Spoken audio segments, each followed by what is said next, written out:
लोग डिस्कस करने वाले हैं एग्जाम्पल नंबर 9, जो कि क्वेश्चन में दिया गया है कि uniform chain of length L, mass M over Hanks a smooth table with its 2/3 part lying on the table.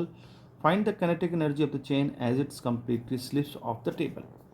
यानी कि इसमें जो क्वेश्चन में दिया गया है, क्वेश्चन में ये दिया गया है कि एक चेन है और चेन का कुछ पार्ट लटका हुआ है और कुछ पार्ट जो है टेबल पर रखा हुआ है। तो कितना पार्ट इसका टेबल पर है? तो 2L/3 पार्ट टेबल पर है। ये क्वेश्चन नंबर 9 है। और बचा वाला पार्ट कितना हो जाएगा? तो पूरी लेंथ को L मान लें, तो L में से 2L/3 माइनस कर दें तो इसका L/3 पार्ट लटका होगा।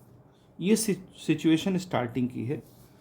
फिर कहता है कि अगर उस टेबल से ये नीचे को गिर रही हो, स्लिप कर रही हो, तो बताइए उसकी काइनेटिक एनर्जी क्या होगी। तो देखिए, सबसे पहले तो ये जो मास है ना, जो लटका हुआ है, ये कई टुकड़ों में बटा हुआ है।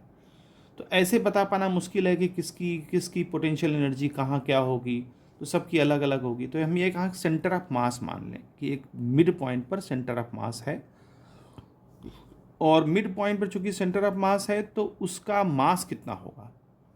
देखो, पूरी चेन का मास m है, पूरी चेन का मास m है, और जिसकी लंबाई L थी। तो ऐसे लिखेंगे, चूँकि L लंबाई वाली चेन का मास m है, तो L/3 वाली बॉडी का मास क्या होगा, जो लटका वाला पार्ट है उसका हो जाएगा m/3 यूनिटरी मेथड से।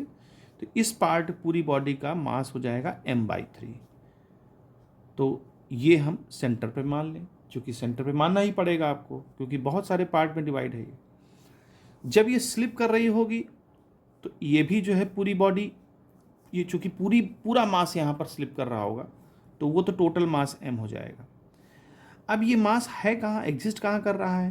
तो आधे पे कर रहा है यहाँ पर, तो और यहाँ पर कहाँ कर रहा है? L/3 पार्ट पर, सॉरी, ये मिड पॉइंट पर कर रहा है। तो वो तो हम बाद में एनर्जी निकालेंगे। देखिए, ग्रेविटेशनल एनर्जी यहाँ पर काम कर रही है, यानी कि ग्रेविटी काम कर रही है, तो कंजर्वेटिव फोर्स के फॉर्म में आएगा।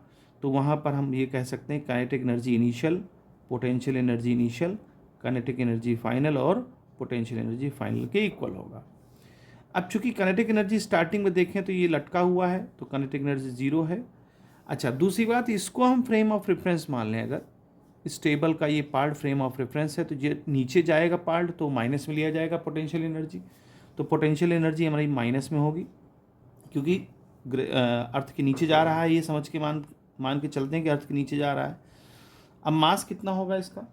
तो मास हो जाएगा, चूँकि इस पूरे पार्ट को हमने यहाँ सेंटर ऑफ मास माना है, तो इसका मास हो जाएगा m/3 g। और हाइट कितनी हो जाएगी? चूँकि हाइट क्या है, L/3 पूरी लेंथ है, तो यहाँ पर L/3 का हाफ हो जाएगा, तो L/6 हो जाएगा। यानी ये इसकी पोटेंशियल एनर्जी हम एज्यूम करेंगे। फाइनल काइनेटिक एनर्जी निकालना है और फाइनल पोटेंशियल एनर्जी क्या होगी, तो फाइनल के लिए हम इसकी बात करते हैं। इस पूरी बॉडी का मास हमने m मान ही लिया है, माइनस मिलेंगे, ग्रेविटी हाई, और लेंथ क्या होगी, पूरी बॉडी का लेंथ L है, तो यहाँ मिड पॉइंट पर कितनी हो जाएगी, L/3। तो इसको L/3, क्योंकि सेंटर ऑफ मास हम इसको मिड पॉइंट पे मान रहे हैं, तो इसलिए हम मिड पॉइंट की पोजीशन देखेंगे कि कहाँ पर है। तो मिड पॉइंट की पोजीशन L/2 पे होगी, सॉरी L/2 पे होगी, आधे पे होगी ना, L/2 पे। तो अब देखते हैं, तो इसको सॉल्व करेंगे तो -mgl/18 is equal to, final निकालना है हमको काइनेटिक एनर्जी, -mgl/2। अब ये पार्ट इधर आ जाएगा, तो फाइनल हमारी काइनेटिक एनर्जी आ जाएगी mgl/2 और -mgl/18। एलसीएम ले लेंगे 18, तो 9mgl -mgl is equal to हो जाएगा 8mgl और डिवाइड बाई 18। तो इसको 2 से कैंसिल कर दें, 2 4 जा, 2 9 जा, तो फाइनल आंसर हमारा क्या आ जाएगा, kinetic energy 4mgl divide by 9। ये आंसर हमारा होगा, ये जब चेन हमारी गिर रही होगी, स्लिप ऑफ हो रही होगी। तो इस तरह से इस क्वेश्चन को